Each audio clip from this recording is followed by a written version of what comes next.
Le premier arbre est apparu sur Terre il y a 380 millions d'années. Le vivant a pris tout son temps pour nous offrir ce que nous appelons aujourd'hui la forêt. Quand on s'y promène, les sens en éveil, il y a comme un sentiment de bien-être. La forêt, c'est un refuge, c'est une libération, c'est une manière d'arrêter le temps, c'est une manière aussi de se reconnecter au monde. De la cime aux racines, ces géants du monde végétal vont nous livrer certains de leurs secrets.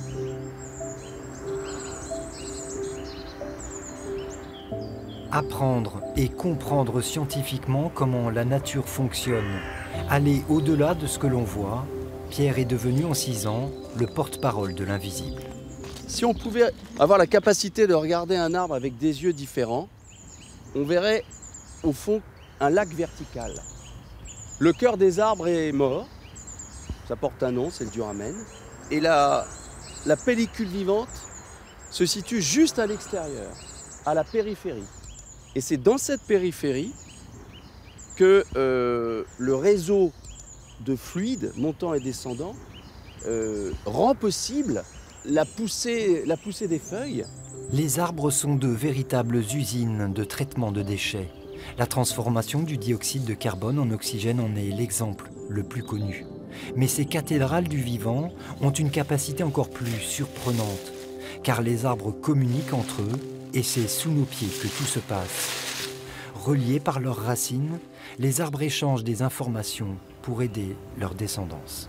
Lorsqu'un sujet qui fait partie de la colonie est affaibli par des cassures qui sont liées à des coups de vent, il n'est pas improbable de penser que le système souterrain, invisible, permet à l'arbre qui est cassé de recevoir des nutriments transmis par le système racinaire.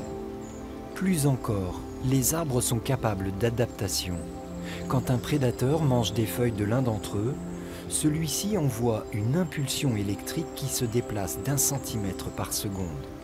Grâce à des champignons présents dans la décomposition des feuilles mortes, les arbres suivants sont alertés et vont s'adapter. Ils sécrètent alors un tanin qui rendra leurs feuilles amères. Le prédateur se détournera. En forêt, tout s'équilibre. L'entraide entre les espèces y est permanente. Dans son milieu naturel, l'arbre affiche toute sa puissance. C'est en se rapprochant des villes que les difficultés commencent, le danger pour l'arbre en milieu urbain et dans l'intervention des hommes.